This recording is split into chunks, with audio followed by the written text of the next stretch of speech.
قیامت تک بدر والوں کی مثال نہیں، قیامت تک احد والوں کی مثال نہیں، اور وہ خاک وہ ذرے اس خاک پر نبی پاک علیہ السلام نے پاؤں رکھا، وہ خاک کے ذرے سورج اور چاند کے ہوتے ہیں، سورج اور چاند خاک کی وجہ سے اپنی روشنی میں اضافہ کرتے ہیں، اور ماہ و انجم پہ اس خاک کے ذرے مسکراتے ہیں، ماہ و انجم پہ سورج اور چاند، ماہ و انجم پہ، اور وہ خاک جس خاک میں میرے مصطفیٰ نے قدم رکھا، ماہ و انجم نے اس خاک کے ذرے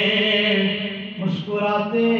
ہیں، اور ایمان والا اس کی زبان سے، زبان حال سے ماضی کے افسانے